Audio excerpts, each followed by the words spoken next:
ہاں اپنی تنخواہ کتنی لے سکتے ہیں، اس کا معیار یہ ہے کہ خود نہ رکھیں تنخواہ. اس کے ماہرین سے پوچھیں کہ جب کوئی دیکھو میں یہاں امام ہوں اور میں یہاں اگر کمیٹی کا صدر بن جاؤں اور میں اپنی تنخواہ 6 کروڑ روپے رکھ دوں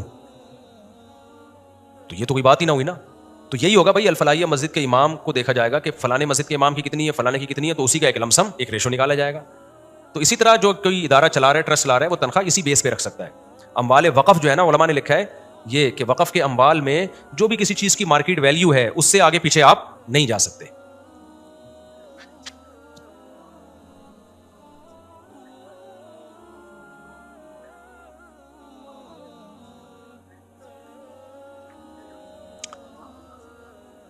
دیکھو عام بندہ صحیح بخاری پڑھ سکتا ہے لیکن شرح کے ساتھ پڑھے، کسی عالم نے شرح لکھی ہوئی ہے اس پہ. یہ حقیقت ہے کہ اگر بغیر شرح کے پڑھے گا تو بوکھلا جائے گا وہ، کیونکہ وہ عوام کے لیے نہیں ہے. دیکھو محدثین جب حدیث لکھتے ہیں نا، تشریف رکھے بیٹھے، تو وہ سب کچھ جمع کر دیتے ہیں، لا کے سب کچھ جمع کر دیتے ہیں. یہ پھر فقہا کا کام ہوتا ہے کہ کون سی حدیث منسوخ ہے، کون سی ناسخ ہے. یہ الگ اصول فقہ الگ ہے، ایک اصول ہے. میں اکثر اس کی ایک مثال دیتا ہوں کہ حدیث ہے، صحیح حدیث ہے، نبی صلی اللہ علیہ وسلم سے پوچھا گیا کہ ایک لڑکی کو زندہ دفن کیا گیا زمانے جاہلیت میں، بچی کو، تو اس کا کیا حکم ہے؟ آپ نے فرمایا الواعدۃ والموعودۃ فی النار، جس نے دفن کیا وہ بھی جہنم میں اور جس کو دفن کیا گیا وہ بھی جہنم میں. اب جو جن علماء نے روکا ہے نا، ہم تو نہیں روکتے، ہم کہتے ہیں پڑھو بخاری کا ترجمہ، آپ 100 دفعہ پڑھو، لیکن جب کہیں اشکال ہو تو کسی عالم سے اس اشکال کو حل کراؤ، یا شروحات کے ساتھ. جیسے قرآن کی تفسیر اگر آپ تفسیر کے بغیر پڑھتے ہیں تو بعض دفعہ اس کوئی ترجمے میں لوگ کنفیوژن کا شکار ہو جاتے ہیں. ہمارے ایک دوست تھے، انہوں نے قرآن ترجمے سے پڑھنا شروع کیا تفسیر کے بغیر. سورہ رحمان کی یہ آیت آئی، سنفرغ لکم ایھا الثقلان، اللہ نے قرآن میں بتایا کہ ہم نے یہ بنایا یہ بنایا، اے جن و انس ان قریب ہم تمہارے حساب و کتاب کے لیے فارغ ہونے والے ہیں. یعنی یہ سارے کاموں کو سمیٹ کے ہم فارغ ہو جائیں گے، کس کے لیے؟ تمہارے حساب کتاب کے لیے. اب وہ بوکھلا گیا، وہ کہنے لگا یار اللہ کو فارغ ہونے کی کیا ضرورت ہے، اللہ تو ایک وقت میں کروڑوں کام کر سکتا ہے، فارغ تو ہم ہوتے ہیں اپنے سارے کاموں کو سمیٹ کے. تو عجیب سا پاگل سا ہو گیا نا وہ. تو ہمارے حضرت کو اس نے فون کیا، حضرت نے فرمایا آپ قرآن کا ترجمہ نہ پڑھیں، آپ کے مینٹل لیول سے اوپر کا ہے. تو مطلب یہ نہیں کہ قرآن غلط ہے، بعض چیزیں آپ کا لیول، وہ تو اصل اس کا تفسیروں میں جواب لکھا ہے کہ اللہ ہم سے ہماری زبان میں بات کرتا ہے.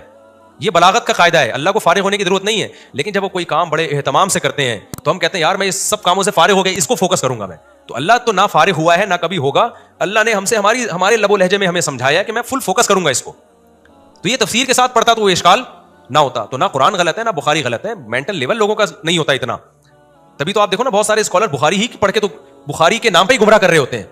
ہر باطل فرقے کو بخاری سے ہی دلائل مل رہے ہوتے ہیں، سیاق و سباق سے ہٹا دیں گے. بعض حدیثیں منسوخ ہوتی ہیں، ناسخ اور منسوخ کا ایک قاعدہ ہے، بعض حدیثیں بظاہر صحابی کے خلاف لگ رہی ہیں لیکن آپ ڈیپ میں جاؤ گے تو پتہ چلے گا یہ خلاف نہیں ہے.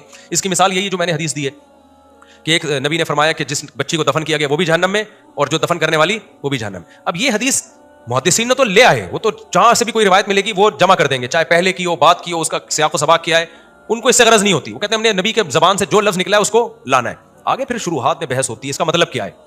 اب اس کا ظاہری مطلب تو یہ بنتا ہے کہ یار وہ بچی کا کیا قصور ہے جو جہنم میں جا رہی ہے، ٹھیک ہے نا. پھر یہ اصول فقہ میں پڑھا جاتا ہے.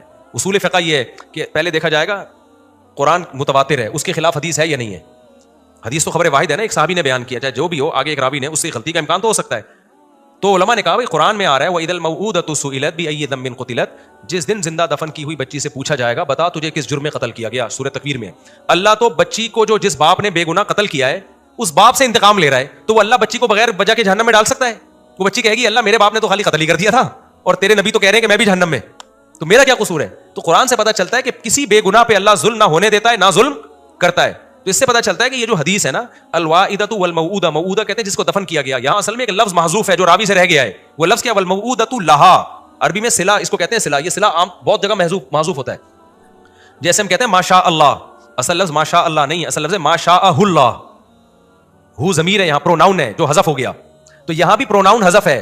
والموعودۃ لہا، لہا کا لفظ محذوف ہے یہاں پہ. وہ نہیں جس کو دفن کیا گیا بلکہ دفن کرنے والی، اور وہ جس کے لیے دفن کیا گیا، جس کے کہنے پر. کیونکہ عرب میں ماں خود دفن نہیں کرتی تھی، ماں جب بچہ جنتی تھی تو دائی سے کہتی تھی اگر یہ لڑکی ہے تو قبر میں ڈال کے آ جا، دفنا دے، میں اس کی شکل بھی نہیں دیکھوں گی. تو حدیث کا مفہوم یہ ہوا کہ جو بچہ جن رہی ہے، جو دفن کر رہی ہے دائی، وہ بھی جہنم میں، اور جس کے لیے دفن کیا جا رہا ہے وہ بھی جہنم میں. یعنی ماں بھی، کیونکہ وہ راضی ہے اس عمل پہ، اگرچہ وہ خود دفن نہیں کر رہی لیکن اس کے آرڈر پہ یہ کام ہو رہا ہے نا. تو یا تو یہ حدیث کا مطلب ہے، یا حدیث کا مطلب کیا ہے؟ اس مفہوم حدیث کا مفہوم یہ ہے کہ جس بچی کو دفن کیا گیا، یہ جرنلی نہیں ہے بلکہ اسپیسیفک اس بچی کے بارے میں ہے. کیونکہ جو بچے غیر مسلموں کے بچپن میں فوت ہو جاتے ہیں ان کے بارے میں بعض روایات سے ہمیں پتہ چلتا ہے کہ احادیث میں آتا ہے کہ ان کو بعض روایات، اگرچہ وہ سند کے لحاظ سے بہت مضبوط نہیں ہے لیکن تائید میں پیش کی جا سکتی ہیں، کہ قیامت کے دن اللہ انہیں بالغ کر کے عقل دے گا اور انہیں ایسی زندگی دے گا جیسی دنیا میں ہے، پھر ان کو آزمائے گا. تو ان میں کچھ جنت میں جائیں گے اور کچھ اپنے اختیار سے بدعملی کر کے جہنم میں جائیں گے. تو کچھ بچیاں ایسی ہیں جن کو بچپن میں زندہ دفن کیا گیا, لیکن اللہ ان کو قیامت کے دن بالغ کرے گا, عقل دے گا, ان کو آزمائے گا. ان میں کچھ آزمائش میں پورا اتر کے جنت میں, اور کچھ ناکام ہو کے کہاں, جہنم میں. تو یہ اسپیسیفک یہ والی بچی جو ہے نا, اس کے بارے میں نبی کو علم وحی کے ذریعے بتایا گیا کہ اس میں جس نے دفن کیا وہ بھی جہنم میں ہے نا, تو یہ خود بھی جہنم میں جائے گی, کیونکہ جب اس کو عقل دی جائے گی پھر بھی اللہ کو نہیں مانے گی. تو اب اگر یہ حدیث اس پوری ڈیٹیل کے بغیر ہم عوام سے کیا پڑھو تو گمراہی ہوگی نا. وہ اس پہ پھر لوگ کہتے ہیں مولوی لوگ اصل میں حدیث سے روک رہے ہیں, اپنا منجن بیچ رہے ہیں, قرآن سے روک رہے ہیں, اپنا منجن بیچ رہے ہیں. بھائی نہ منجن بیچ رہے ہیں, تمہارے ایمان بچانے کے لیے کہ جب کوئی چیز پڑھو تو پوری ڈیٹیل, پوری ایکسپلینیشن کے ساتھ پڑھو. تو عوام کے لیے جو فقہاء نے, محدثین نے کتابیں لکھی ہیں نا, ریاض الصالحین ہے یا الادب المفرد وغیرہ ہے, اس میں اس طرح کی روایتیں لائی نہیں ہیں جن میں اشکالات ہوں. لیکن جو علماء کے لیے ان میں تو ہر طرح کی روایتیں, تو علماء تو سب کچھ پڑھیں گے, لیکن وہ سلیکٹڈ چیزیں عوام کو بتاتے ہیں. اور جب وہ بخاری پڑھاتے ہیں تو پھر پوری ڈیٹیل کے ساتھ پڑھاتے ہیں. ایسا نہیں ہوتا بخاری کا ایک ریفرنس دیا, حدیث عوام کو مشکل میں ڈالا اور نکل لیا, جیسے کہ آج کل کے بہت سے اسکالرز کر رہے ہیں یہ کام. تو وہ پوری ڈیٹیل کے ساتھ, تو اس لیے ہم کہتے ہیں بخاری ضرور پڑھیں, ترجمے کے ساتھ پڑھیں, لیکن پوری ڈیٹیل پڑھیں اس کی. پھر رفع الیدین کی حدیث آتی ہے تو رفع الیدین نہ کرنے والی حدیثیں بھی پڑھیں آپ. پھر آمین زور سے آمین والی آتی ہے تو آہستہ آمین والی بھی پڑھیں آپ. آپ ایک طرف کی پڑھ رہے ہوتے ہیں. پھر صرف بخاری نہ پڑھیں, قرآن بھی پڑھیں آپ. آپ نے بخاری پڑھ لی, قرآن چھوڑ دیا آپ نے, تو آپ تو گمراہ ہو جاؤ گے.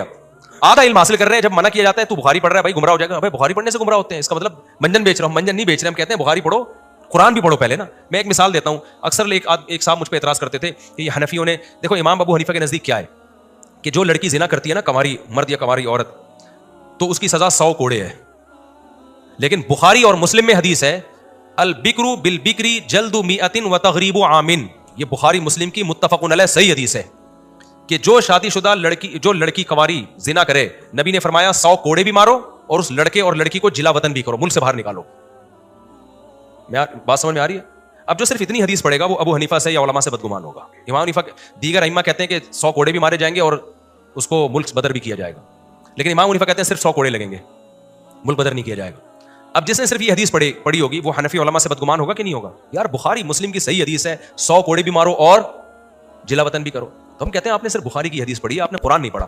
قرآن کہہ رہا ہے الزانیۃ والزانی فاجلدوا کل واحد منہما 100 جلدہ, زنا کرنے والا مرد اور زنا کرنے والی عورت دونوں کو 100 کوڑے مارو. ہم کہتے ہیں قرآن نے جو سزا بیان کی ہے نا زانی کی, وہ صرف کتنا ہے 100 کوڑے. تو دلائل پہلے حدیث سے شروع ہوتے ہیں یا قرآن سے؟ تو یہ حدیث کو اگر ایز اٹ از لے لیا جائے تو یہ قرآن کے اگینسٹ جا رہی ہے. ایز اٹ از اگر لے لیا جائے کہ 100 کوڑے بھی مارو اور جلا وطن بھی کرو, آپ کہہ سکتے ہو حدیث تو قرآن کی تشریح ہے نا, جو بات قرآن نے بیان نہیں کی وہ کون بیان کر رہا ہے؟ حدیث. تو ہم ایز اے تشریح لے لیں کہ قرآن نے آدھی سزا بیان کی, مکمل کس میں ہے؟ حدیث میں. ہم کہتے ہیں کہ تشریح وہاں ہوتی ہے جہاں اجمال اور ابہام ہوتا ہے. قرآن کی اس آیت میں کوئی ابہام, دیکھو قرآن نے کہا 5 نمازیں پڑھو, لیکن اس میں ابہام ہے کیسے پڑھیں؟ قرآن دیکھ کے نہیں پڑھ سکتے, حدیث کی طرف ہم جائیں گے بھائی ایسے پڑھیں. لیکن یہ جو آیت ہے نا کہ 100 کوڑے مارو, اس میں کوئی ابہام نہیں ہے, قرآن نے ٹوٹل سزا بیان کی ہے. اگر مزید کوئی سزا ہوتی تو قرآن کچھ تو لفظ بڑھاتا نا آگے کہ کوڑے بھی مارو پھر یہ بھی کرو. قرآن نے ہمیں کہا فجلدوا کل جزا, جو کل جزا بیان ہو رہی ہے نا, کل ٹوٹل اس کی سزا بیان ہو رہی ہے, وہ سزا ٹوٹل یہ بیان ہو رہی ہے کہ 100 کوڑے مارو. تو اب جس نے قرآن بھی پڑھا ہو, حدیث بھی پڑھی ہو, پورا پراپر وے میں علم حاصل کیا ہو, اس کو فقہا پر اعتراض نہیں ہوگا. وہ کہے گا بھائی, وہ پھر امام حنیفہ کے نزدیک اس حدیث میں تعویل ہے. کہتے ہیں یہ جو نبی نے فرمایا نا کہ جلا وطن کرو, یہ قاعدہ اور قانون قیامت تک کے لیے بیان نہیں کیا, یہ اسپیسیفک کسی خاص واقعے کے لیے بیان کیا ہے. بعض دفعہ یہ ہوتا ہے کہ لڑکا لڑکی میں عشق ہو جاتا ہے, اس بیس پہ وہ زنا کرتے ہیں, تو ان کو الگ کر دیا جائے, ایک کو اس ملک بھیج دیا, اس کو اس ملک بھیج دیا, تاکہ دوبارہ ان میں زنا کا چانس نہ ہو. بعض دفعہ یہ بھی ہوتا ہے کہ ایک عورت زانی ہے, اس نے زنا کیا, آج کوڑے مر گئے, لگ گئے اس کو, ہمیشہ 4 گواہ تھوڑی ملیں گے, وہ اور مردوں سے زنا کرنا شروع کر دے گی, اس کو ملک سے نکالو تاکہ وہ سوسائٹی میں گند نہ پھیلائے. تو ہم کہتے ہیں یہ حد کا حصہ نہیں ہے, سزا کا حصہ نہیں ہے, یہ بادشاہ اور امیر کی رائے پر ہے کہ وہ سوٹیبل سمجھتا ہے تو نکال دے, سوٹیبل سمجھتا ہے تو نہیں نکالے. کی وجہ اس کی ہے کہ بعض دفعہ ان کو ملک بدر کرنے میں زنا کا خطرہ زیادہ ہوتا ہے. ابھی تو یہاں اس لڑکی کے باپ بھائی ہیں, کما کے کھلا رہے ہیں, پھر بھی زنا کر رہی ہے. آپ نے جلا وطن کر دیا, بے روزگار ہو گئی, تو زنا ہی کو پیشہ بنا لے گی اپنا. میں سمجھا پا رہا ہوں اپنی بات؟ تو پوری ڈیٹیل کے ساتھ جس نے یہ بخاری کی حدیث پڑھی ہوگی وہ پھر بدگمان نہیں ہوگا. لیکن خالی بیٹھ کے ترجمہ پڑھے گا تو پھر مولویوں میں کیڑے ہی نکالتا رہے گا, جیسے کہ آج کل اسکالرز نکال رہے ہیں. مولویوں یہ کہہ رہے ہیں بخاری میں لکھا ہے, مولوی یہ کہہ رہے ہیں بخاری میں لکھا ہے, مولوی یہ کہہ رہے ہیں بخاری میں لکھا ہے, مولوی یہ کہہ رہے ہیں بخاری میں. اور کمال کی بات ہے جب بخاری میں تمہارے خلاف دکھا رہے ہوتے ہیں تو پھر چپ ہو جاتے ہو. ٹھیک ہے نا؟ تو یہ جو لوگ کہتے ہیں نا چھوڑو ابھی بات سے بات نکل رہی ہے, تو بخاری آپ ضرور پڑھیں, لیکن پراپر طریقے سے پڑھیں. اور بخاری کی جو زیادہ اچھی شروحات ہیں وہ تو ساری عربی میں, اردو میں ہے ہی نہیں. اردو میں تو زیادہ تر منجن ہی ہے, جس کا جو مسلک ہوگا نا اس نے بخاری کو اس حساب سے ایکسپلین کیا ہوا ہوگا. تو ہم نہیں کہتے آپ کو علم نہ حاصل کریں, پراپر وے میں علم حاصل کریں. آپ سمجھتے ہو؟ ایک اور مثال دے دوں. ایک ملحد نے ایک ویڈیو بنائی, ویڈیو میں اس نے کہا بخاری مسلم کی حدیث ہے, حضرت ابو ذر نے نبی سے پوچھا یا رسول اللہ مومن کیا جنت میں جائے گا؟ آپ نے فرمایا ہاں جنت میں جائے گا. ابو ذر نے فرمایا اگرچہ زنا کرے چوری کرے تب بھی؟ آپ نے فرمایا زنا کرے چوری کرے تب بھی جنت میں جائے گا. پھر ابو ذر نے دوبارہ پوچھا زنا کرے چوری کرے پھر بھی؟ آپ نے فرمایا پھر بھی جنت. تیسری بار پوچھا زنا بھی کرے چوری بھی کرے پھر بھی؟ آپ نے فرمایا زنا بھی کرے چوری بھی کرے پھر بھی, چاہے ابو ذر کی ناک خاک آلودہ ہو جائے. اب اس ملحد نے ویڈیو بنائی, بخاری مسلم کی حدیث ہے, کہا دیکھو یہ اسلام کہہ رہا ہے بس ایمان لے آؤ, زنا کرو, چوری کرو, پھر بھی کہاں جاؤ گے. تو میں نے پھر اس ملحد کے خلاف ویڈیو بنائی. میں نے کہا اگر اسلام زنا کو, اس حدیث کا یہ مطلب ہوتا کہ زنا اور چوری کرتے رہو, یہ ترغیب دی جا رہی ہوتی, تو پھر قرآن کیوں کہتا کہ زانی کو 100 کوڑے مارو, چور کا ہاتھ کاٹو؟ اتنی سخت سزا تو چوری کی کسی مذہب میں ہے ہی نہیں جتنی اسلام میں ہے. اسلام تو کہتا ہے چور کا وجود ہی نہیں, ہاتھ جس ہاتھ سے چوری کی اسی کو کاٹ ڈالو, تو چوری کے لائق ہی نہ ہو دوبارہ کبھی. نہیں آئی بات میرا خیال ہے سمجھ میں. تو ظاہر ہے جب آپ کے سامنے قرآن کی آیت ہوگی تو پھر آپ اسلام سے بدگمان نہیں ہوں گے.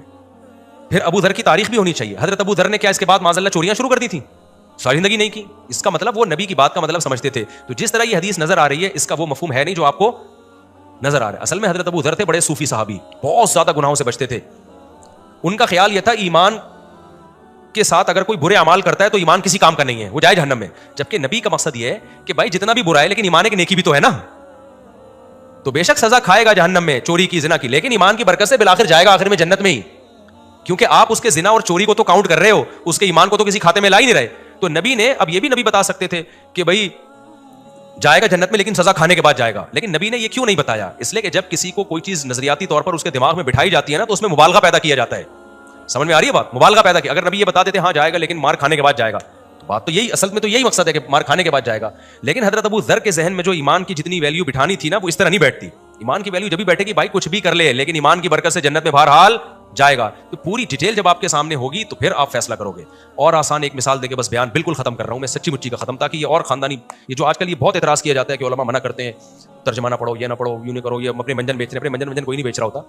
مقصد یہ ہوتا ہے کہ عوام جب پڑھے تو پھر پراپر وے میں پڑھے, نہیں تو پھر آرام سے بیٹھے رہو, پھر علماء سے مسئلہ پوچھ لیا کرو جب پھنسو. تو ایک اور مثال ہے, یہ تو بہت ہی واضح مثال ہے, یہ بھی بخاری مسلم کی حدیث ہے.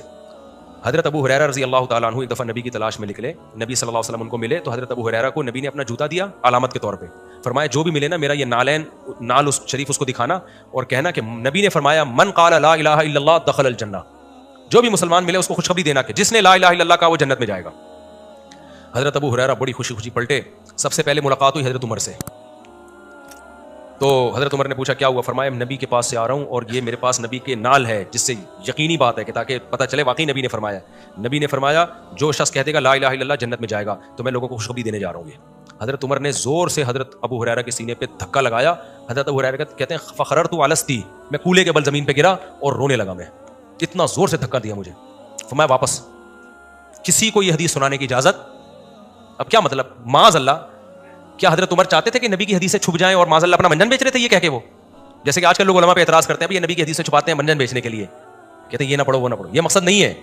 ہر چیز ہر ایک کے لیول کی نہیں ہوتی. پڑھو تو پھر پراپر وے میں پڑھو. پڑھو ضرور بھائی, ہم تو پڑھا رہے ہیں مدرسوں میں جا کے. اگر ہم نے چھپانی ہوتی, میرے تو بخاری کے لیکچر ہو رہے ہیں ابھی یوٹیوب پہ انشاءاللہ آنا شروع ہو جائیں گے تھوڑے دنوں میں.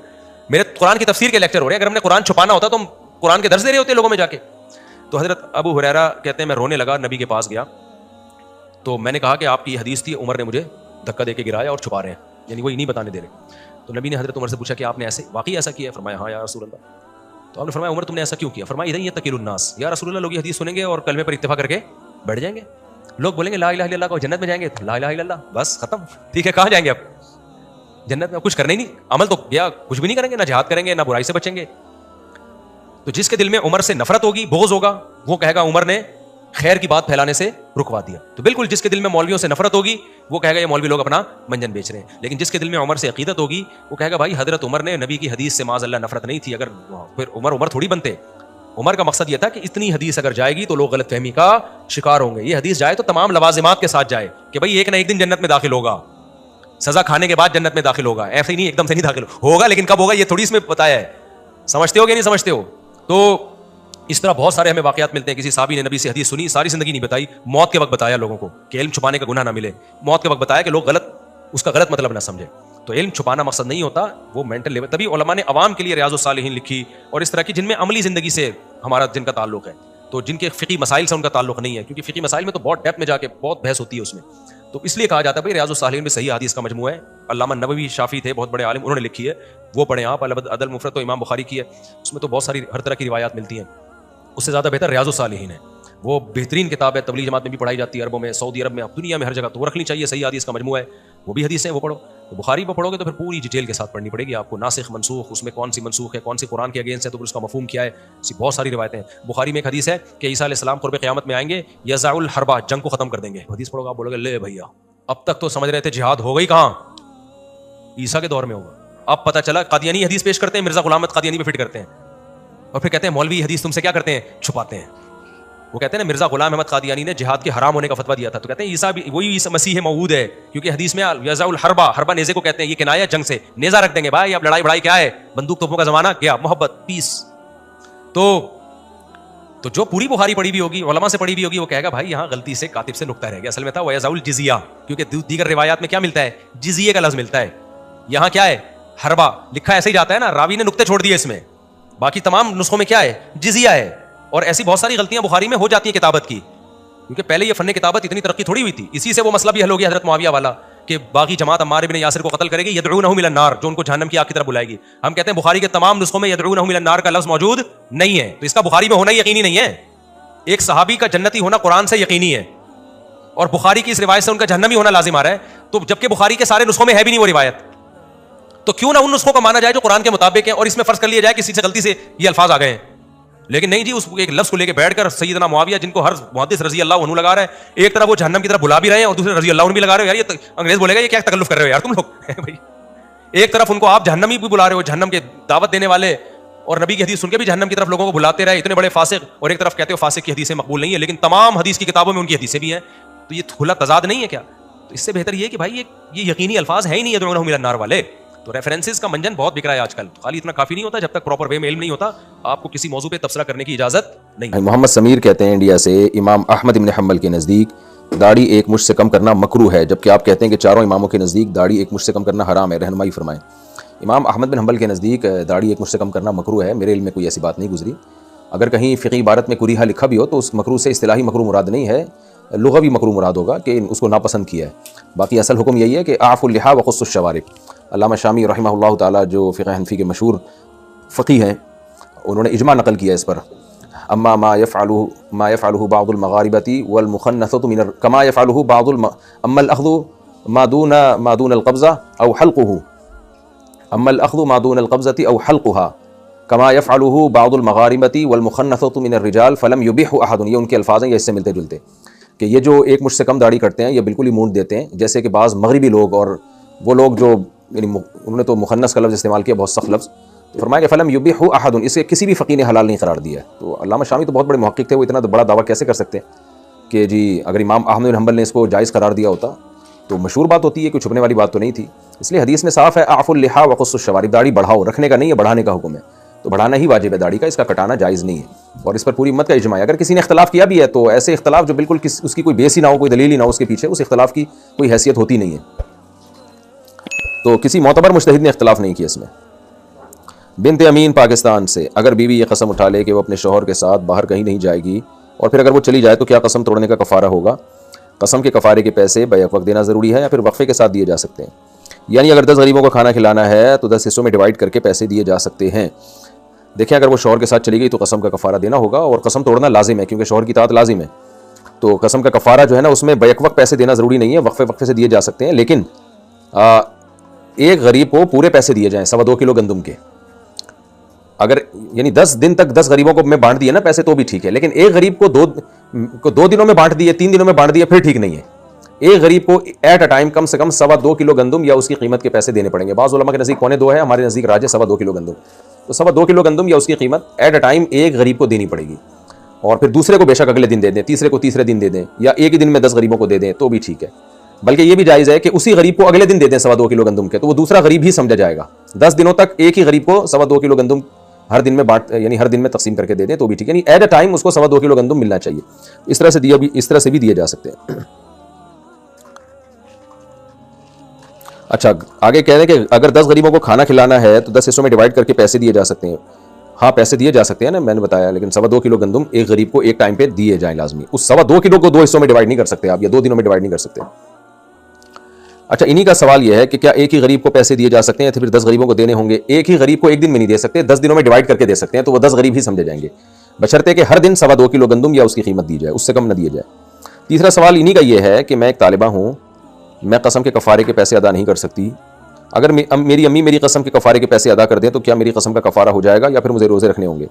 اگر آپ کی امی آپ کی طرف سے دے دیں تو بھی قسم کا کفارہ ہو جائے گا, وہ بھی نہ دیں پھر آپ کو روزے رکھنا آپ پر لازم ہے. ناصر صاحب حیدرآباد ہندوستان سے, کیا ہم سود کی رقم سے اپنے سگے بھائی کی شادی میں مدد کر سکتے ہیں؟ میرے سگے بھائی کی آمدنی بہت کم ہے اور وہ غریب ہیں, شادی کے لیے انہیں رقم کی بہت ضرورت ہے. اگر میں غیر سودی رقم سے ان کی مدد کروں تو مجھے اپنے خرچوں سے بہت پریشانی ہوگی. دیکھیں, جو سود کی رقم بینک میں اکاؤنٹ کھول کے سود لینا, اس سے یہ حرام عمل ہے, ناجائز عمل ہے. یعنی سودی اکاؤنٹ کھولنا ہی ناجائز ہے. اگر آپ کے پاس آپشن ہے اسلامک بینکنگ کا, اگر آپشن نہیں ہے تو پھر مجبوری ہے.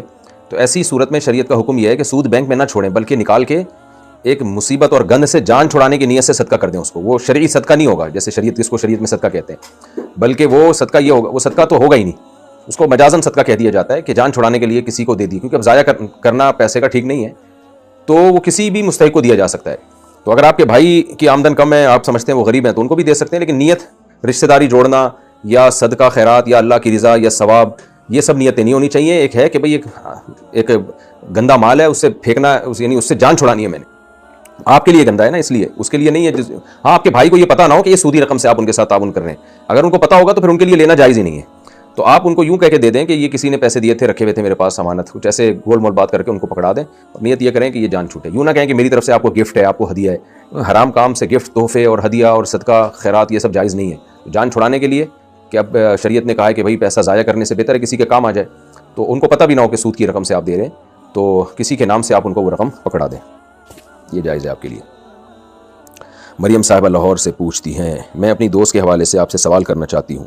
اس کو طلاق ہو گئی ہے اور اس کی 2 بیٹیاں ہیں. ان کے والد مہینے کا 10,000 دونوں کا دیتے ہیں, یعنی فی بیٹی 5,000. دوست کا ذریعہ معاش کچھ بھی نہیں ہے. ایسے میں جو پیسے بینک میں بچوں کے جمع ہو رہے ہیں, کیا اس پر زکوٰۃ ہوگی؟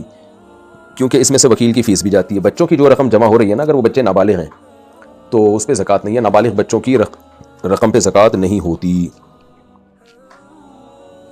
اور اگر والد صاحب دے رہے ہیں اپنی بیٹی کو جس کو طلاق ہوئی ہے, یعنی اس کی ملکیت میں دے رہے ہیں, نیت یہ ہے کہ بیٹی تم اس کی مالک ہو, تم جو چاہو کرو, اپنے بچوں پہ خرچ کرو, کہیں بھی خرچ کرو, تو پھر بیٹی مالک ہے. تو پھر اگر یہ زکوٰۃ کے نصاب کے برابر رقم پہنچ جاتی ہے تو پھر بیٹی پر زکوٰۃ واجب ہو جائے گی. تو والد صاحب کو چاہیے کہ وہ بچوں کی نیت کر لیں.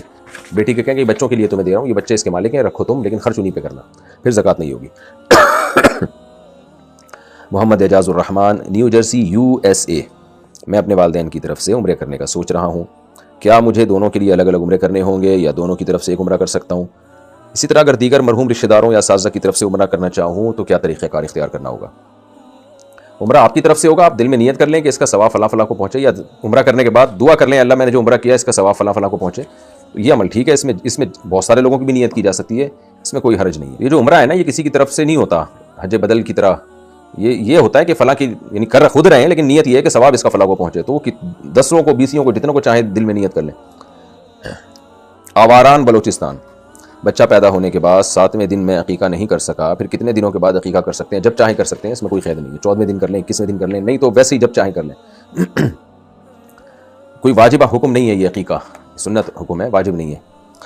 وقار واہ کینٹ سے, اگر گنجائش نہ ہو تو لڑکے کے عقیقے میں 2 کے بجائے 1 بکرا ذبح کیا جا سکتا ہے. سنت تو دیکھیں 2 بکرے ہی ہیں جیسے کہ حدیث میں. گنجائش نہیں ہے تو 1 بکرا کر لیں آپ, 1 کبھی زندگی میں بعد میں کر لیے گا, نہیں بھی کریں تو بھی کوئی حرج نہیں ہے. تو اس لیے اگر 2 کی گنجائش نہیں تو 1 کر لیں, کیونکہ لازم حکم نہیں ہے یہ. قربانی جب واجب ہوئی ہے نا, اضحیہ کی قربانی جو بقرعید کی قربانی, تو اس نے پچھلی جو عقیقی قربانی تھی اس کے وجوب کو منسوخ کر دیا. وہ مستحب ہے, اچھی باتیں کر لیں اور جتنی گنجائش ہے اتنی کر لیں. بہتر یہی ہے کہ نصاب پورا کر لیں 2 بکرے, تو ابھی گنجائش نہیں ہے تو 1 ابھی کر لیں, بعد میں کبھی اور کسی اور وقت کر لیے گا. عاصمہ صاحبہ پشاور سے, میرے کچھ ذاتی سوالات ہیں اور میں اسلامی نقطہ نظر کے مطابق جواب چاہتی ہوں. میں ایک انٹرسیکس خاتون ہوں, بظاہر میں ایک لڑکی ہوں, لیکن مجھے تقریباً 10 سال پہلے پتہ چلا کہ میرے پاس مردانہ تولیدی عضو ہے. تو ڈاکٹر نے مجھ سے پوچھا کہ آپ لڑکی بننا چاہتی ہیں یا لڑکا؟ میں نے لڑکی بننے کا انتخاب کیا. چنانچہ ڈاکٹر نے سرجری کے ذریعے میرے مردانہ جو تولیدی عضو ہے وہ نکال دیا اور ہارمون ٹریٹمنٹ بھی شروع کیا اور ماہر نفسیات کے ساتھ سیشن بھی کیا. میرا سوال یہ ہے, کیا تمام خواتین کے قوانین مجھ پر لاگو ہوں گے؟ کیا میں مرد سے شادی کر سکتی ہوں؟ جی بالکل, خواتین ہی کے قوانین آپ پہ لاگو ہوں گے, آپ مرد سے نکاح کر سکتی ہیں. اور جو انٹرسیکس خاتون ہوتی ہیں ان کا یہی حل ہے کہ ایک عیب دور کرنے کے لیے, کیونکہ ان میں عورت کی علامات زیادہ ہیں, تو ان کو چاہیے کہ وہ آپریٹ کرا کے مکمل عورت بن جائیں. اللہ کی تخلیق کو تبدیل کرنا جائز نہیں ہے, یعنی مرد عورت نہیں بن سکتا, نہ عورت مرد بن سکتی ہے. لیکن جو اس طرح کے لوگ ہوتے ہیں نا جن میں دونوں علامتیں پائی جائیں, تو جو علامتیں زیادہ پائی جائیں تو ان کو شریعت کہتی ہے کہ اگر مردانہ علامتیں زیادہ ہیں تو مرد ہیں, تو پھر ان کو مکمل مرد بن جانا چاہیے. اگر عورت والی علامتیں زیادہ ہیں تو عورت ہے وہ, پھر ان کو مکمل عورت بن جانا چاہیے. پھر یہ تغییر خلق اللہ نہیں ہے بلکہ ازالہ عیب ہے کہ ایک عورت تھی لیکن اس میں کچھ مردانہ علامتوں کا آ جانا ہے کہ عیب ہے, تو اس عیب کو آپریٹ کر کے یا ٹریٹمنٹ کے ذریعے ختم کرنا یہ ایک اچھا عمل ہے. محمد لیاری کراچی سے, الکوہل والی دوا لینا جائز ہے؟ جائز ہے دوا کی نیت سے. یہ نیت نہ ہو کہ سکون ملے گا مجھے اور تھوڑا سا نشہ آئے گا, یہ نیت ہے تو پھر جائز نہیں ہے. انڈیا سے کسی نے پوچھا, میں نے اور میرے شوہر نے چھپ کر نکاح کیا ہے. میرے شوہر کے والدین کو پتہ ہے لیکن میرے والدین کو معلوم نہیں. ہم 9 سال سے ساتھ رہ رہے ہیں. ہم نے اپنے گھر والوں کو منانے کی بہت کوشش کی مگر میرے گھر والے نہیں مانے, جبکہ ان کے گھر سے رشتہ بھی بھیجا گیا. کیا ہم نے ٹھیک کیا؟ کیونکہ ہم حرام رشتہ نہیں رکھنا چاہتے تھے. بہت سمجھایا مگر میرے والدین نہیں مانتے. ابھی ہم ساتھ نہیں رہتے ہیں. میں پڑھائی کی وجہ سے ملک سے باہر ہوں اور میرے شوہر انڈیا میں ہیں. ابھی میرے گھر والوں کو پتہ نہیں ہے تو اب ہمیں کیا کرنا چاہیے؟ آپ سے دعا کی درخواست ہے. دیکھیں 9 سال سے آپ ساتھ رہ رہے ہیں, نکاح کر کے رہ رہے ہیں, اور اب آپ یہ پوچھ رہے ہیں کہ ہم نے ٹھیک کیا یا نہیں کیا. تو ٹھیک کیا یا نہیں کیا تو کام کرنے سے پہلے پوچھنا چاہیے نا کہ ٹھیک کر رہی ہیں کہ نہیں کر رہی. تو اب جب اس میں تو کسی کے لیے یہ عمل ٹھیک ہو سکتا ہے, کسی کے لیے ٹھیک نہیں ہو سکتا. لیکن جب ایک عمل ہو گیا ہے اور 9 سال بھی گزر گئے ہیں تو اگر غلط بھی کیا تو بعض غلطیاں ریورس نہیں ہوتی ہیں, ان کو ریورس کرنا اس سے بڑی غلطی ہوتی ہے. جب ایک کام ہو گیا تو ہو گیا ہے, تو اب اس کو نبھائیں اور والدین کو سمجھائیں. 9 سال گزر گئے ہیں, اتنی ایج ہو گئی, نہیں مان رہے تو 9 سال اسی طرح گزار دیں اور 18 سال کے بعد مان جائیں گے. تو اب والدین کو چاہیے کہ جب اب وہ مان جائیں, اپنی ڈھیٹ پنا اور ضد پنے میں آنا یہ ٹھیک نہیں ہے. ویسے بھی لڑکی باہر ملک میں پڑھ رہی ہے, اگر آپ کو اتنا ہی اپنی بچی کے ارمان تھے, اپنی پسند کی شادی کرنی تھی, تو بیرون ملک کیوں بھیجا پھر آپ نے اس کو؟ جب ظاہر لڑکی بیرون ملک جا رہی ہے یا پڑھ رہی ہے یونیورسٹی میں, کانفیڈنس پیدا ہو جاتا ہے اس کے اندر. پھر اس کو اتنے مردوں کو اس نے دیکھ لیا ہوتا ہے, وہ پھر اس پہ ایک اپنی روایات اور اپنے خاندانی روایات کو مسلط کرنا یہ ایک لغو چیز ہے اور اس کی کوئی لاجک بنتی نہیں ہے. تو پھر میں وہ اپنی بات کو دہراتا ہوں, آپ نے ٹھیک کیا یا غلط کیا یہ کرنے سے پہلے پوچھنا چاہیے. تو کسی کے پورے حالات سامنے ہوتے ہیں تو پھر انسان فیصلہ کر پاتا ہے کہ ٹھیک کیا یا غلط کیا. اب بہرحال ہو گیا اور 9 سال گزر گئے ہیں, اب اس عمل کو ریورس کرنا بہرحال غلط ہوگا. تو اب جو ہے اس کو نبھائیں اور اپنے شوہر کے ساتھ زندگی گزاریں. ماں باپ مانتے ہیں ٹھیک ہے, نہیں مانتے تو آپ کا اب شوہر ہیں تو لڑکی کے ویسے بھی نکاح کے بعد ماں باپ سے زیادہ اطاعت جو ہے وہ شوہر کی لازم ہوتی ہے. امریکہ سے کسی نے پوچھا, مفتی صاحب ہم اپنی نماز کس طرح ٹھیک کر سکتے ہیں؟ دیکھیں نماز میں 2 چیزیں ٹھیک کرنے کی ہوتی ہیں, ایک ظاہری نماز اور ایک باطنی. ظاہری نماز تو مسائل پڑھ لیں آپ, تسہیل بہشتی زیور مولانا اشرف علی تھانوی رحمۃ اللہ علیہ کی کتاب ہے جس کو بڑی مقبولیت ملی ہے. اس میں نماز کا پراپر طریقہ لکھا ہوا ہے, سدہ صاحب کے مسائل لکھے ہوئے ہیں. تو اختلافی مسائل بھی ہیں کچھ, نماز کے رفع الیدین کرنا ہے نہیں کرنا ہے, زور سے آمین آہستہ آمین. اس میں چاروں جو بڑے بڑے مجتہدین گزرے ہیں ان کی اپنی اپنی آرائیں ہیں, سب کے پاس دلیل ہے. تو اس لیے ہم کہتے ہیں ایک فقہ کو فالو کریں, دوسرے پہ رد نہ کریں. تو اردو بولنے والے یا اسی طرح افغانستان ہے, ایران میں جو سنی مسلمان ہیں, ازبکستان, تاجکستان, ترکی, یہاں سب فقہ حنفی کو فالو کرتے ہیں. تو ان کے پاس بھی دلیل ہے, فقہ شافعی کے پاس بھی دلیل ہے. قرآن و سنت ہی سے سب کی نمازیں ثابت ہیں, لیکن ظاہر ہے ترجیح تو ایک ہی کو دینی ہے. تو اس لیے تسہیل بہشتی زیور بہت زبردست کتاب ہے اس بارے میں, تو آپ اس کا مطالعہ کریں, اس سے آپ ظاہری نماز ٹھیک کر لیں گے. اور باطنی کا مطلب خشوع و خضوع, وہ تو آپ کے دل کی حالت ہے.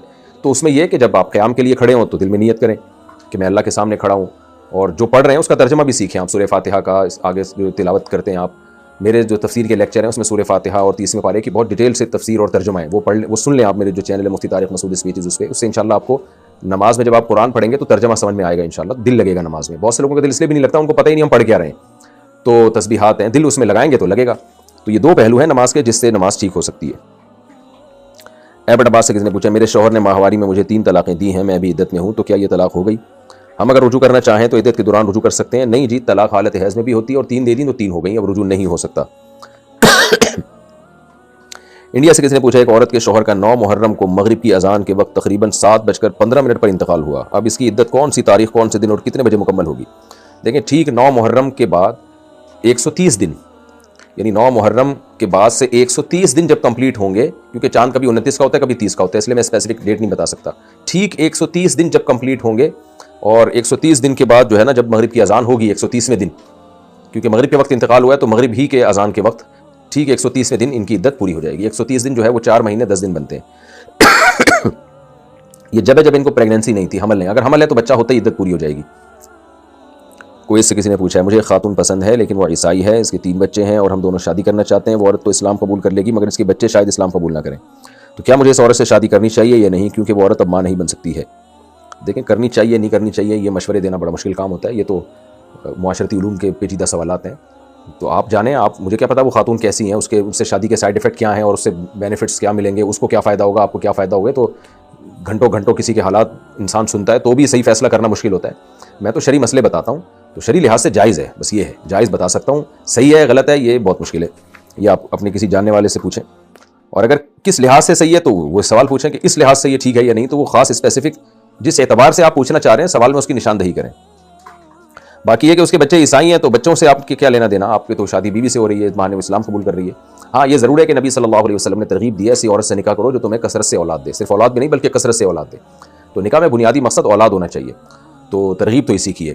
باقی یہ کہ آپ پھر یوں کر لیں کہ ایک اور شادی کر لیے گا اگر اس سے اولاد نہیں ہے تو، یعنی اس سے بھی کر لیں اور اولاد کے لیے 3 اور کر لیے گا تو پھر تو بہتر ہے، لیکن اگر آپ کی نیت ایک ہی شادی کی ہے تو پھر شریعت میں بہرحال اولاد والی سے نکاح کی ترغیب ہے، کیونکہ اسلام نسل بڑھانے کا حکم دیتا ہے، کیونکہ دین فطرت ہے نا، نکاح کا بنیادی مقصد ہی نسل بڑھانا ہے، تو ہر نر اور مادہ کا ملاپ جو ہے نا اس کے بنیادی مقصد نسل کو بڑھانا ہوتا ہے۔ یہ تو انسانوں نے فطرت سے بغاوت کی ہے اور نکاح کا مقصد نسل بڑھانا رہا ہی نہیں ہے، یہ بے وقوفی ہے، حماقت ہے، اس پہ جتنا رویا پیٹا جائے کم ہے، تو اس لیے بہتر یہ کہ آپ اس سے بھی شادی کریں، 3 اس کے علاوہ اور کر لیں آپ۔ عامر یوسف بلوچستان سے، مجاہدین میں سے سب سے افضل مجاہد کون ہوتا ہے اور سچا جہاد کسے کہتے ہیں؟ دیکھیں مجاہدین میں سب سے افضل وہ ہے جو نبی صلی اللہ علیہ وسلم نے فرمایا الا انبئکم بلیلۃ افضل من لیلۃ القدر، کیا میں تمہیں ایسی رات کی خبر نہ دوں جو لیلۃ القدر سے بھی بہتر ہے؟ حضرت ابو ہریرہ رضی اللہ عنہ فرماتے ہیں کہ ہم نے پوچھا ضرور یا رسول اللہ، تو آپ نے فرمایا حارس حرس فی سبیل اللہ لعلہ الا یرجع الی اہلہ، اس اللہ کی راہ میں بارڈر پہ پہرا دینے والے کی رات جس کو یہ یقین نہیں ہے کہ میں واپس گھر جا سکوں گا یا نہیں جا سکوں گا، تو وہ سب سے بہتر مجاہد ہے اور اس کی جو رات ہے وہ سب سے بہتر رات ہے۔ باقی چونکہ جہاد کا مقصد دنیا میں دین کو قائم کرنا ہے تو ایک روایت میں یہ بھی فرمایا کہ جو ہے سب سے بہترین جہاد ہے اپنے نفس کے خلاف جہاد کرنا، یہ بھی روایت ہے، تو اصل جہاد تو وہی ہے جو اللہ کے راستے میں لڑتے ہیں، جب جہاں بھی ضرورت ہے لڑنے کی، تو اصل تو وہی جہاد ہے، لیکن وہ نہیں ہو سکتا تو کم از کم گناہوں سے بچیں ہم، یہ بھی بہت بڑا جہاد ہے، لیکن ایسا نہ ہو کہ اس والے جہاد کی وجہ سے اس اصل والے جہاد کا انکار کر دے کوئی۔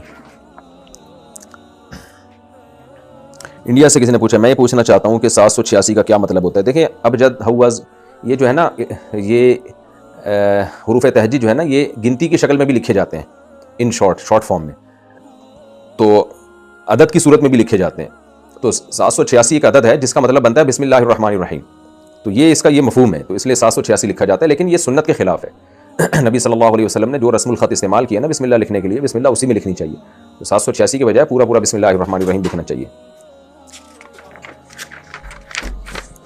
محمد عمر لاہور سے پوچھتے ہیں، ابھی میں نبی جماعت میں ہوں، میری عمر 16 سال ہے، مجھ سے پڑھائی نہیں ہو پا رہی، امی ابو سے کہتا ہوں میں نے نہیں پڑھنا، وہ کہتے ہیں کوشش کرو، میں نے بہت کوشش کر لی لیکن پھر بھی نہیں ہو رہا، امی ابو بول رہے ہیں پڑھو، میں بول رہا ہوں نہیں، میرے سے نہیں پڑھائی ہو رہی ہے، اس وجہ سے گھر میں کافی لڑائی ہو رہی ہے، اس کا کوئی حل بتا دیں۔ آپ نے کہا میرے سے نہیں پڑھائی ہو رہی، تو تیرے سے جب پڑھائی نہیں ہو رہی ہے تو میرے سے کیا ہوگا بھائی، میں تیرے کو کیسے سمجھاؤں؟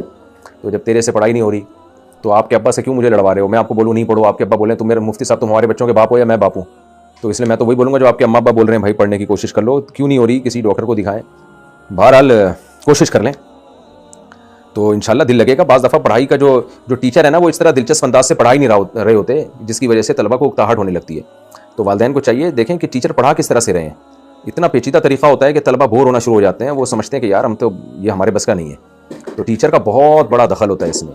اگر ٹیچر اچھا مل جائے اور ایکسپلین صحیح کرتے اور تھوڑا بہت طنز و مزاح بھی کرتا ہو بچوں سے، خوش دلی خوش طبی کے ساتھ، اخلاق کے ساتھ، تھوڑے چٹکلے لطیفوں کے ساتھ، تو پھر اچھے پڑھ جاتے ہیں اور کوئی مسئلہ نہیں ہوتا۔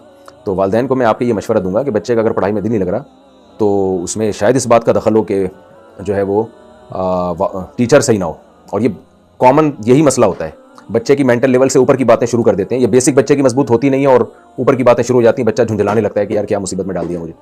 تو میرا خیال ہے جو سلیبس ہے اس پہ غور کرنا چاہیے، بچے کے مینٹل لیول اتنا ہیوی نہیں ہے، جو چیزیں بچے کو بنیادی نہیں آتی پہلے وہ سکھائی جائیں، اسٹیپ بائی اسٹیپ آسان سے آسان تر راستہ اختیار کیا جائے تو بچے کا دل لگ جاتا ہے عام طور پہ۔ میرے سے پڑھائی نہیں ہو رہی۔